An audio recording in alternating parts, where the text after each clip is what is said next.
Today we're going to modify this antenna because it's a little too long and it keeps bumping into my garage here. This is really easy to do. Take you a 3/8 wrench here and it fits really nicely.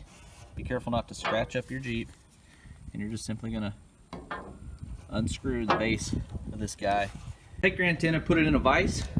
Then what you want to do is get you a pair of these locking pliers, and we're going to fix those pliers onto the end of this ball here, and we're going to remove that ball piece.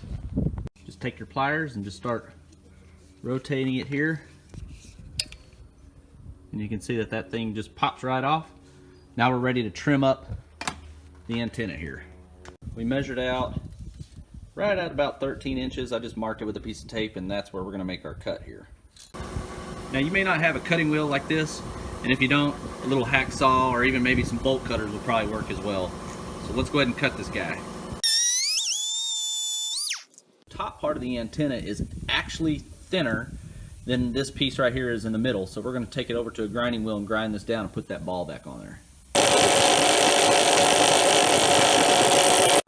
To get the ball on the end, first you want to make sure that you don't over grind that tip down, because if not you're going to have to recut that. So I ended up taking just this wooden block and I just inverted the antenna and just tapped that ball on there. Alright, there it is. I'll probably shoot a couple coats of rubber coated paint on that.